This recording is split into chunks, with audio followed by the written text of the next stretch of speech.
Daddy, if someone gives you more money than we've ever had, would you still say no? 8-year-old Lily Walker asked the question softly from the passenger seat of an aging blue pickup truck, her small hands wrapped around a paper cup of hot chocolate. Ryan Walker glanced at her for only a second before returning his eyes to the rain-slick road ahead. He didn't know it yet, but within the next hour, that question would collide with a red Ferrari, a billionaire CEO, and a decision that would quietly change all three of their lives. The rain had been falling over Cedar Ridge, Colorado, since dawn. Thin gray clouds pressed low against the mountains while puddles collected along Main Street. Ryan's garage sat near the edge of town, a modest building with faded paint and a flickering sign that simply read Walker Auto Repair. It wasn't much, but it paid the bills. Most months. Ryan parked beside the garage and stepped out into the cool morning air.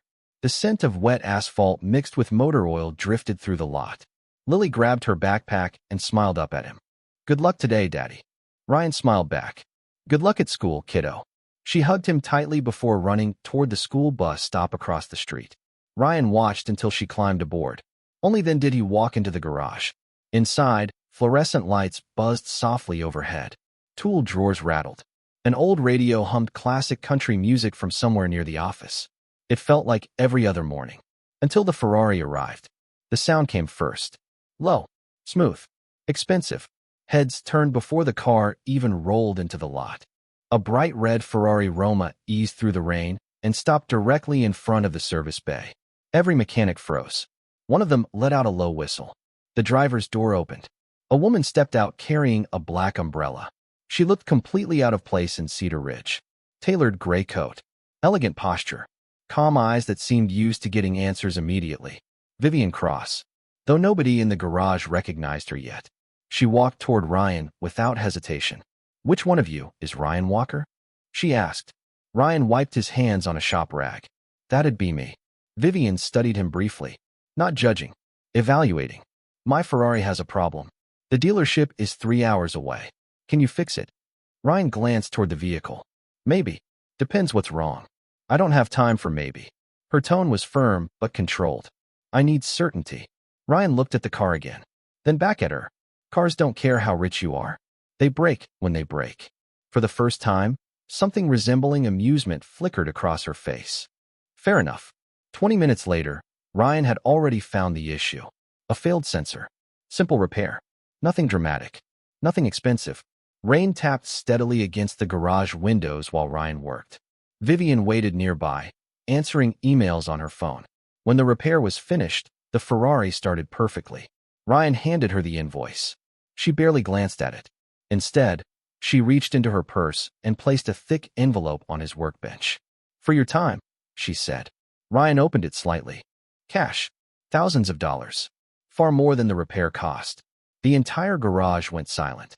Vivian expected gratitude. Maybe surprise. Instead, Ryan calmly closed the envelope and slid it back across the counter. "No, thank you." Even the rain seemed quieter. Vivian stared at him. Most people wouldn't refuse that. Ryan folded the invoice and placed it beside her keys. His voice remained steady. "Maybe. But my daughter is watching who I become every day. I fix cars. I charge fairly. That's enough." For the first time in a very long time, Vivian Cross found herself speechless. Vivian Cross had sat across from presidents, negotiated billion-dollar acquisitions, and ended boardroom arguments with a single sentence. Yet somehow the quiet mechanic in Cedar Ridge occupied her thoughts all afternoon. Back in the rear seat of a chauffeured luxury sedan heading toward Denver, she stared out the rain-speckled window while her assistant reviewed schedules. The investor dinner begins at 7. The aerospace conference starts tomorrow morning. The interview with Financial World has been moved to Friday. Vivian nodded, but she barely heard any of it. Her mind kept returning to the worn garage, the faded sign, and the man who had pushed away enough cash to solve most families' problems for months. Meanwhile, Ryan locked up the garage shortly after sunset. The rain had finally stopped. Golden evening lights stretched across the mountains, painting the town in warm amber colors. He drove home with Lily beside him, her sneakers dangling above the truck floor. "Daddy," she asked. "Yes, kiddo." "Was that lady really rich?" Ryan smiled slightly. "I think so. Like movie star rich." Probably richer. Lily thought for a moment. Then why did she look sad? Ryan glanced at her. The question surprised him. What makes you think she was sad? Lily shrugged. Her eyes. Ryan looked back at the road. Children often notice things adults missed. Maybe money fixes some problems, he said quietly. Just not all of them. Their small house sat behind a grove of pine trees outside town. It was modest but clean. The paint on the porch needed work. The fence leaned slightly to one side. But it was home. After dinner, Lily sat at the kitchen table working on a school project while Ryan reviewed bills. Electricity, mortgage, insurance, school supplies. The numbers never seemed to get smaller. He rubbed his forehead and quietly set the papers aside. Across the room, Lily looked up. Are we okay? She asked. Ryan immediately smiled. We are more than okay. Promise. Promise. She nodded and returned to coloring. Ryan watched her for a moment. Every difficult choice in his life suddenly felt simple whenever he looked at his daughter. Across the state, Vivian entered the penthouse occupying the top 3 floors of a glass tower overlooking downtown Denver. Floor-to-ceiling windows revealed millions of lights stretching toward the horizon. The apartment was beautiful, impressive, perfect, and completely silent. She removed her coat and walked slowly through rooms larger than Ryan's entire house. No laughter, no crayons on tables, no tiny voice asking questions about life. Only silence. Her phone rang. Vivian, a man's voice said. The board wants confirmation about tomorrow's merger announcement. It was Richard Hale, Chief Operating Officer of Crossvale Motors. Intelligent, polished, ambitious. We will discuss it tomorrow, she replied. Everything all right? Richard asked. You sound distracted. Vivian paused. I met someone interesting today. A brief silence followed. Interesting how? She surprised herself by smiling. I am not entirely sure yet. The next morning began before sunrise in Cedar Ridge. Ryan opened the garage as usual. The scent of coffee filled the office. Tools clinked against metal workbenches. Life resumed its familiar rhythm. Then one of the younger mechanics burst through the service bay doors holding a tablet. Ryan, you need to see this. Ryan looked up from an engine block. See what? The mechanic turned the screen toward him. There on the business news page was a photograph of the woman from yesterday standing beside governors, executives, and industry leaders. Beneath the image was a headline that made the entire garage fall quiet. Vivian Cross was not merely wealthy. She was the founder and chief executive officer of one of the largest automotive companies in America. Ryan stared at the screen for several seconds before handing it back. Then he simply picked up his wrench and returned to work. But hundreds of miles away, Vivian Cross was already making plans to return to Cedar Ridge. 3 days passed, yet Ryan Walker did not think much about the article on the business news website. The mechanics at the garage talked about it constantly. Customers mentioned it. Even the cashier at the grocery store asked whether he had really repaired the car of one of the most powerful executives in America. Ryan answered every question the same way. She needed her car fixed. I fixed it. Then he moved on. That was who he was. He did not chase attention. He chased invoices, oil changes, and enough steady work to keep food on the table for Lily. Vivian Cross, however, found moving on far more difficult. Late Thursday afternoon, she stood inside a boardroom overlooking downtown Denver. 24 floors below, traffic crawled through the city like streams of light. Around the polished conference table sat lawyers, executives, consultants, and investors. Charts glowed across enormous screens. Numbers filled the room. Profit margins, market forecasts, acquisition strategies. Everyone seemed focused.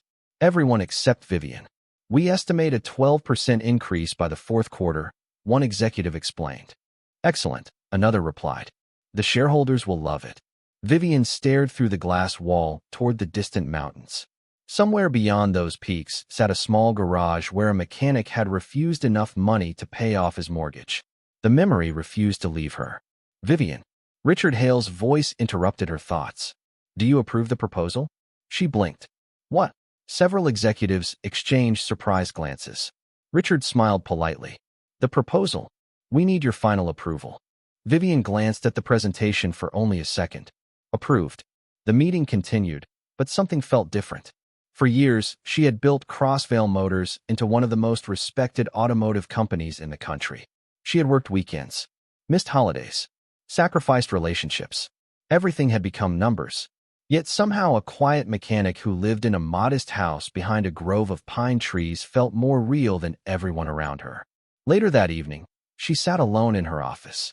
Rain tapped softly against the windows. The city lights shimmered across the glass. Her assistant knocked gently before entering. "Your 7 o'clock dinner reservation is confirmed." Vivian looked up. "Cancel it." "Again?" the assistant asked carefully. Vivian smiled faintly. "Again." After the assistant left, Vivian opened her laptop and searched Cedar Ridge Auto Repair. A dozen photographs appeared. Most showed old trucks, family sedans, and dusty work bays. Then she found one picture taken during a town fundraiser months earlier. Ryan stood beside Lily near a booth selling homemade pies. The little girl was laughing at something he had said. Ryan looked different there. Lighter. Happier. Not because he had money. Because he had purpose. Vivian stared at the photograph longer than she intended. Meanwhile, Friday morning arrived with bright sunshine over Cedar Ridge. Lily sat at the breakfast table swinging her feet while Ryan packed her lunch. "Guess what?" she announced. "I got picked for the science fair." Ryan smiled. "That is amazing. I need to build something." "What kind of something?" Lily grinned. "I do not know yet." Ryan laughed. "Well, we have 2 weeks to figure it out."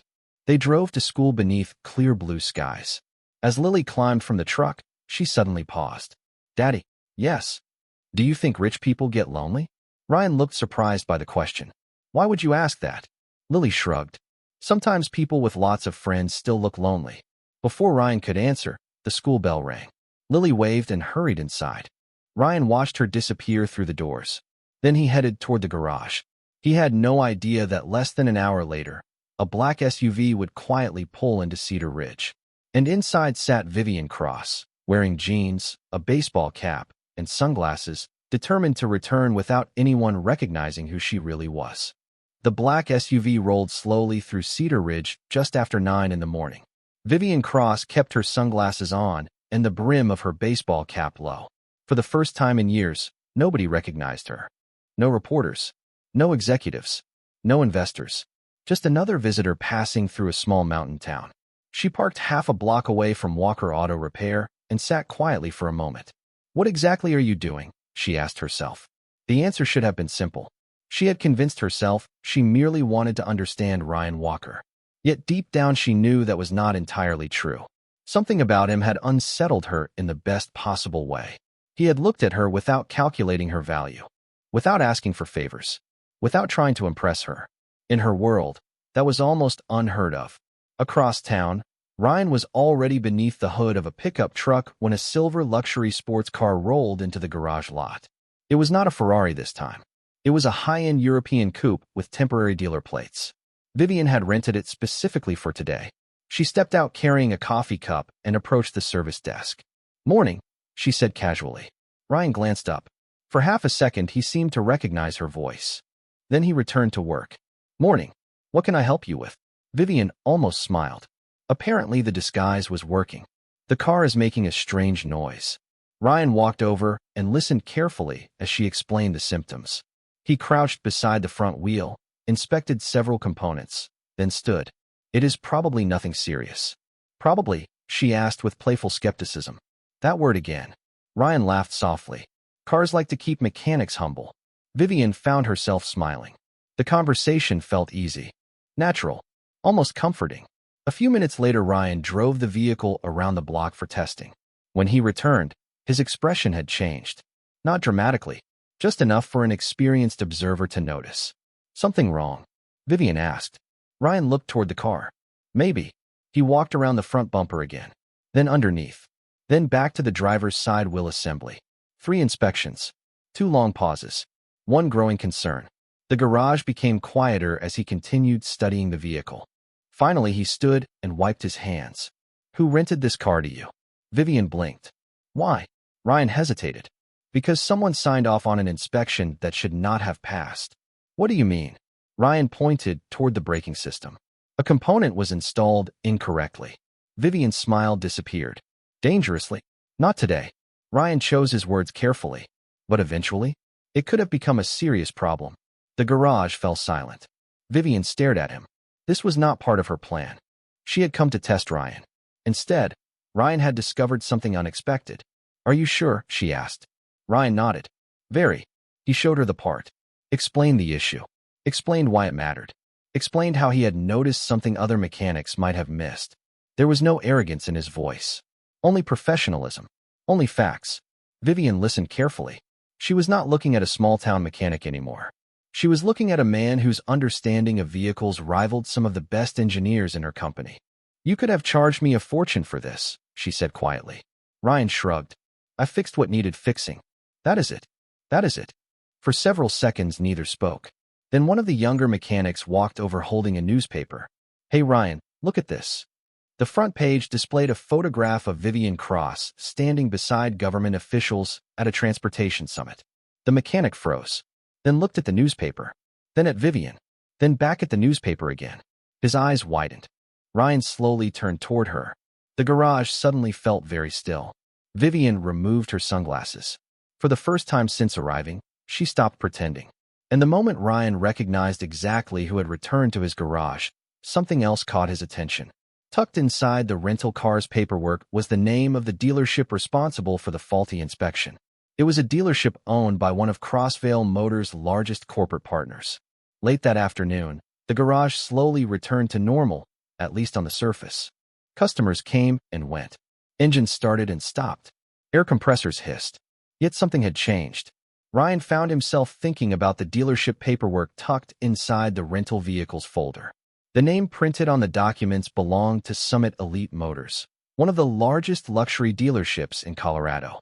According to the paperwork, the vehicle had passed inspection only 2 days earlier. Ryan knew that was impossible. The improperly installed component had not failed overnight. Someone had either ignored it or intentionally overlooked it. Across from him, Vivian stood beside the service counter watching him study the documents. You keep looking at that folder, she said. Ryan nodded. Because something about it does not make sense. You think the inspection was fake? I think somebody signed off on work they did not properly check. Vivian folded her arms.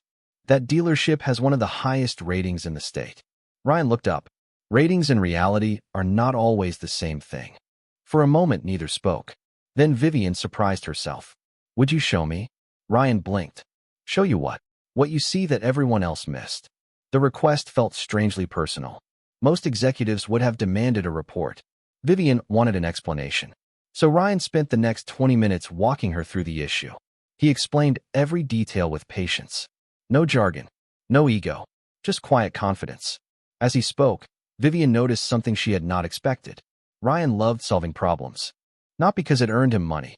Because he genuinely cared about doing things correctly. The realization stayed with her long after she left the garage. The next morning, Cedar Ridge Elementary buzzed with activity. Parents filled the parking lot. Children carried science projects through the front entrance. Lily carefully carried a cardboard model of a solar-powered water wheel she and Ryan had built together over several evenings. She was proud of it. Ryan had stayed up past midnight helping paint tiny wooden pieces after finishing work at the garage. It looks amazing, he told her as they walked toward the school entrance. Lily smiled. You really think so? Absolutely. Before she could answer, a luxury SUV pulled into the school parking lot. Several students immediately turned their heads. A well-dressed businessman stepped out, followed by his daughter carrying an expensive-looking science project that appeared professionally built. The girl glanced at Lily's project and smirked. Did your dad make that in his garage? She asked. Lily nodded proudly. Yes. The girl laughed softly. Mine was built by an engineering company. A few nearby children giggled. That explains a lot, the girl added. Lily's smile faded. She looked down at her project.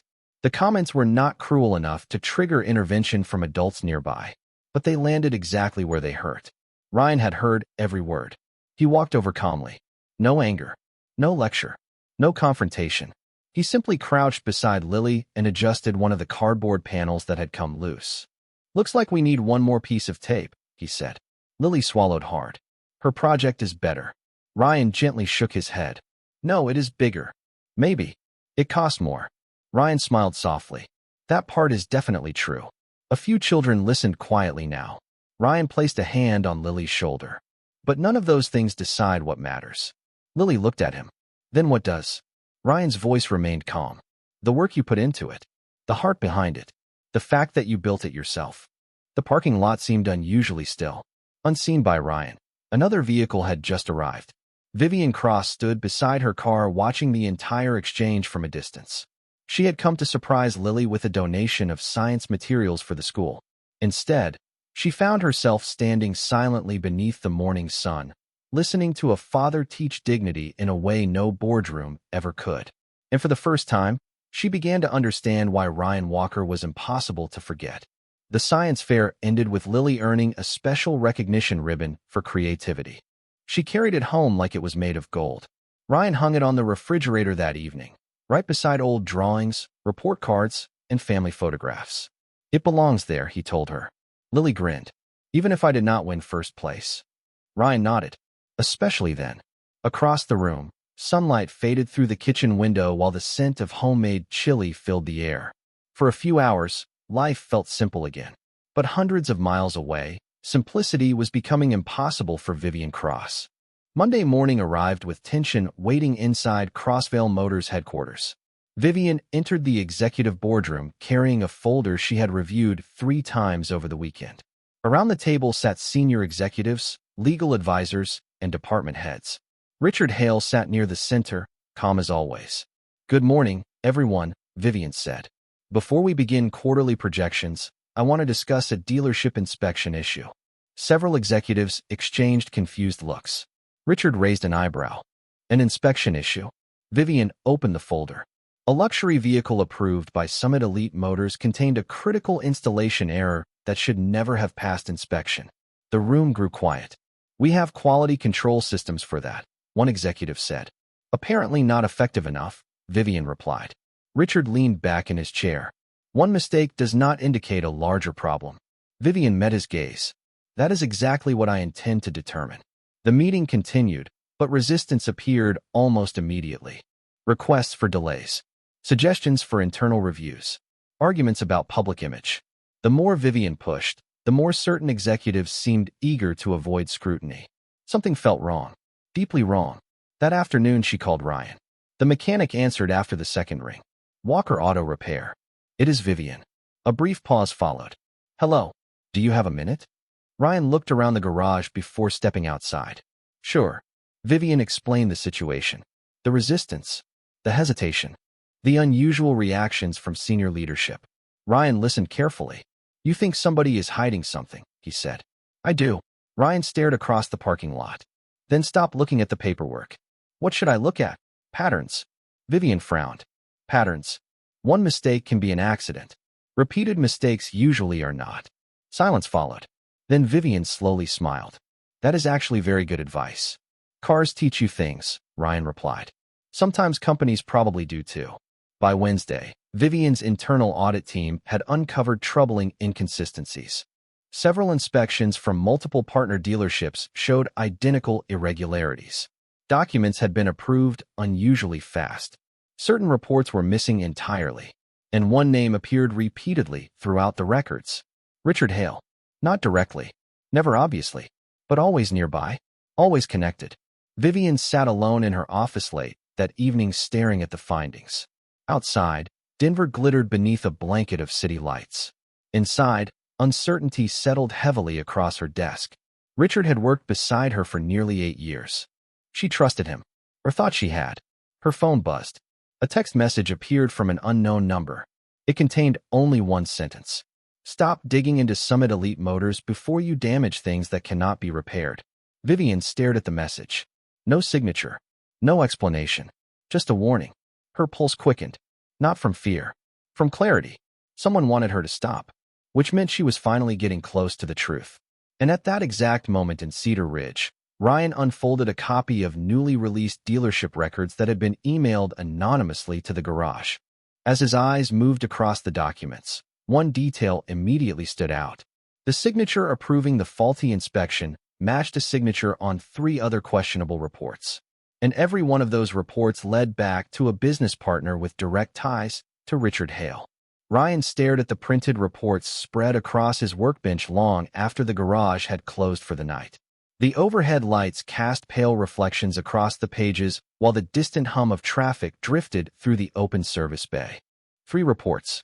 3 questionable inspections. 3 signatures. Different locations, different vehicles, the same approval chain, the same corporate connections. And somehow, every road seemed to lead back toward Richard Hale. Ryan was not a lawyer. He was not an investigator. But engines had taught him something important. When the same problem keeps appearing in different places, the source is usually hidden deeper than people want to look.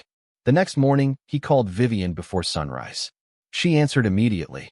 "You are awake early," she said. "You sound like you never went to sleep." Ryan looked at the stack of documents. "Maybe I did not." A brief silence followed. "You found something?" Vivian asked. "I think so." 45 minutes later, they were reviewing records together through a video call. Vivian sat inside her office in Denver while Ryan remained inside the small office behind his garage. Two completely different worlds connected by a single investigation neither had expected to begin. Ryan pointed toward one report. "Look at the inspection timestamps." Vivian leaned closer. "What about them?" The technician supposedly completed a full safety inspection in 9 minutes. Vivian frowned. "That is not possible." Ryan shook his head. "Not if it was done correctly." He pointed toward another report. "This one claims a complete review in 11 minutes. Then another. And this one in 8. Vivian's expression slowly changed. Nobody could perform those inspections properly in that amount of time. Exactly. For several seconds, neither spoke. Then Vivian began opening additional records from the company database. One file became 5. 5 became 20. 20 became more than 70. The pattern repeated everywhere. Fast approvals. Missing documentation. Incomplete reviews. The deeper they looked, the worse it became. By noon, Vivian called an emergency board meeting. The atmosphere inside headquarters felt tense from the moment executives entered the room. Some whispered among themselves. Others avoided eye contact entirely. Richard Hale arrived last. Calm, confident, impeccably dressed as always. "What is so urgent?" he asked while taking his seat.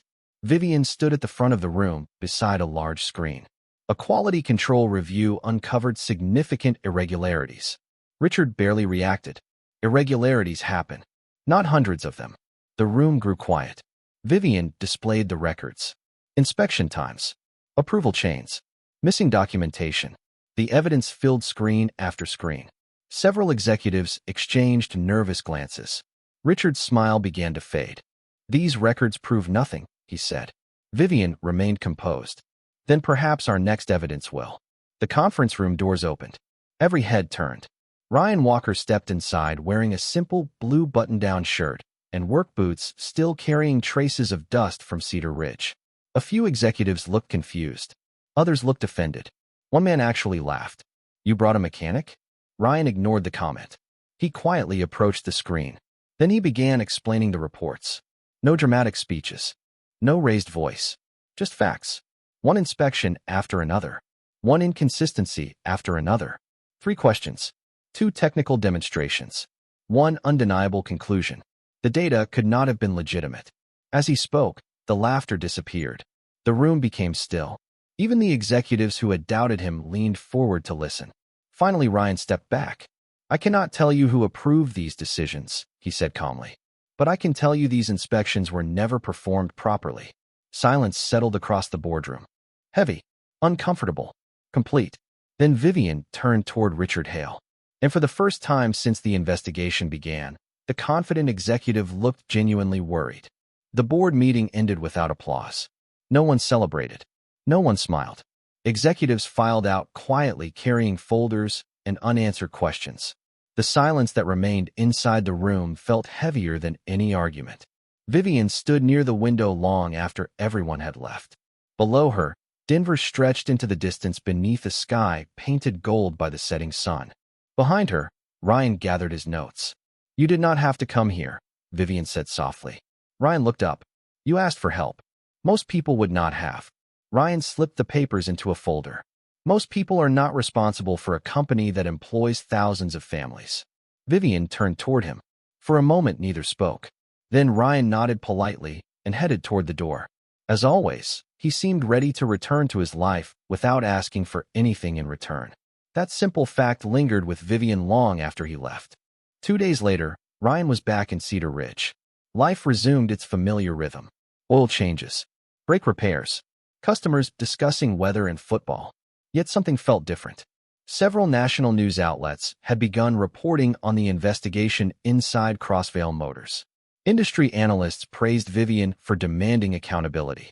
Meanwhile, Ryan avoided every interview request that arrived at the garage. "Why do they keep calling?" one mechanic asked. Ryan shrugged. "Because they do not know anything more interesting to do." That evening, he closed the garage later than usual. The mountains were dark silhouettes against a field of stars. Cool autumn air drifted through the parking lot carrying the scent of pine trees. Ryan locked the front door and turned toward his pickup truck. Then he noticed a familiar vehicle parked near the edge of the property. Vivian sat alone on the hood, holding 2 paper cups. "You know," Ryan said as he approached, "most billionaires do not spend Friday nights outside auto repair shops." Vivian smiled. "Most mechanics do not embarrass executives in boardrooms." Ryan laughed quietly. "Fair point." She handed him one of the cups. "Hot chocolate." Ryan looked surprised. "Not coffee. Your daughter informed me that hot chocolate is better after sunset." Ryan accepted the cup. "Lily says many things with great confidence." Vivian smiled at the thought. They sat in comfortable silence for a moment. Above them, thousands of stars shimmered across the Colorado sky. The town was quiet. No reporters. No board members. No expectations. Just 2 people sharing a peaceful evening. Finally, Vivian spoke. "I spent years thinking success would make life feel complete." Ryan listened. "Did it?" She looked down at her cup. "It made life busy." The answer hung in the air. Honest. Unpolished. Real. Ryan nodded slowly. "Busy and complete are not always the same thing." Vivian laughed softly. "You always do that." "Do what?" "Answer simple questions with things that stay in my head for days." Ryan smiled, but said nothing. The silence returned. Warm. Comfortable. Then Vivian took a slow breath. "I thought I was obsessed with the fact that you refused my money." Ryan looked toward her. "Obsessed is a strong word." "Maybe." She smiled. But it felt true. Her expression softened. "The strange thing is that I eventually realized it was not the money." Ryan remained quiet. "It was you," she continued. "Not because you are perfect. Not because you fixed a car. Because everywhere you go, people seem calmer around you. Lily. Your coworkers. Even me." Ryan looked away toward the mountains. The wind stirred gently through the trees. "I do not know what to say to that." Before Vivian could answer, a small voice called from behind them. "I know." Both turned. Lily stood near the garage entrance wearing oversized pajamas and holding another paper cup. She walked over and offered it to Vivian. "Daddy makes the best hot chocolate," she said proudly. "I figured you might need a refill."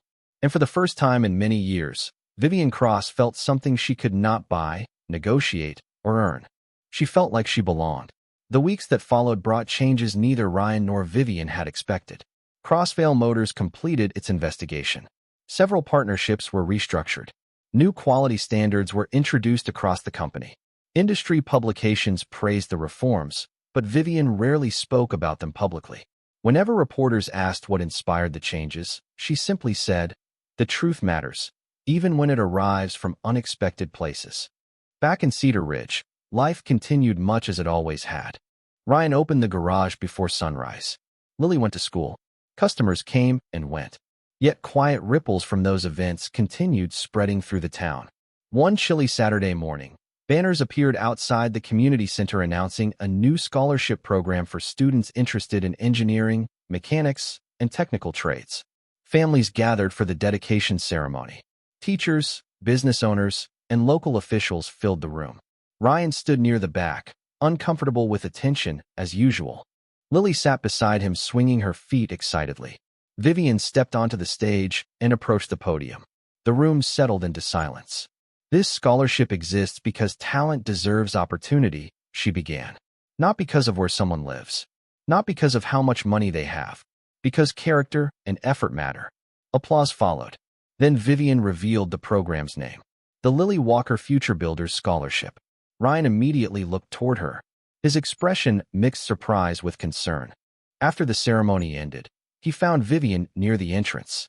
"You should have told me," he said quietly. Vivian smiled. "You would have argued." "Probably." "Exactly." Ryan shook his head. "I do not want anyone thinking this is about me." Vivian nodded. "It is not." She pointed toward dozens of children laughing in the community center. "It is about them." Ryan looked around the room. Students examined engineering displays. Parents asked questions. Teachers smiled. Slowly, his concern softened. "All right," he said, "but only if every dollar helps kids who need a chance." Vivian extended her hand. "Deal." He shook it. Several months later, the first scholarship recipients were announced. News crews arrived from Denver. Community leaders attended. Yet the moment everyone remembered happened after the speeches were finished. A young student approached Ryan and nervously thanked him for inspiring her to study engineering. Ryan listened, encouraged her, and wished her luck. Nothing dramatic, nothing rehearsed, just kindness. When the student walked away smiling, the room grew unexpectedly quiet. People were not watching a famous executive. They were not watching a wealthy donor. They were watching a man who never tried to be important and somehow became unforgettable. Later that evening, the sun settled behind the mountains in a blaze of gold and amber. Ryan locked the garage and walked outside. Lily sat on the tailgate of the pickup truck, finishing a cup of hot chocolate. Vivian stood nearby, hands in her coat pockets, watching the sunset paint the sky. "You know," Lily said thoughtfully, "I think I figured something out." Ryan smiled. "What is that?" Lily looked between them. People thought the miracle was going to be money. Vivian laughed softly. And Lily grinned. They were wrong. The wind moved gently through the pine trees. The mountains stood quiet in the distance. For a long moment, nobody spoke. They simply watched the fading light together. Because sometimes the greatest reward is not wealth, recognition, or success. Sometimes it is finding people who remind you that dignity matters, kindness lasts, and a good heart can change far more than money ever will. And as the last sunlight disappeared beyond the horizon, a peaceful silence settled around them all.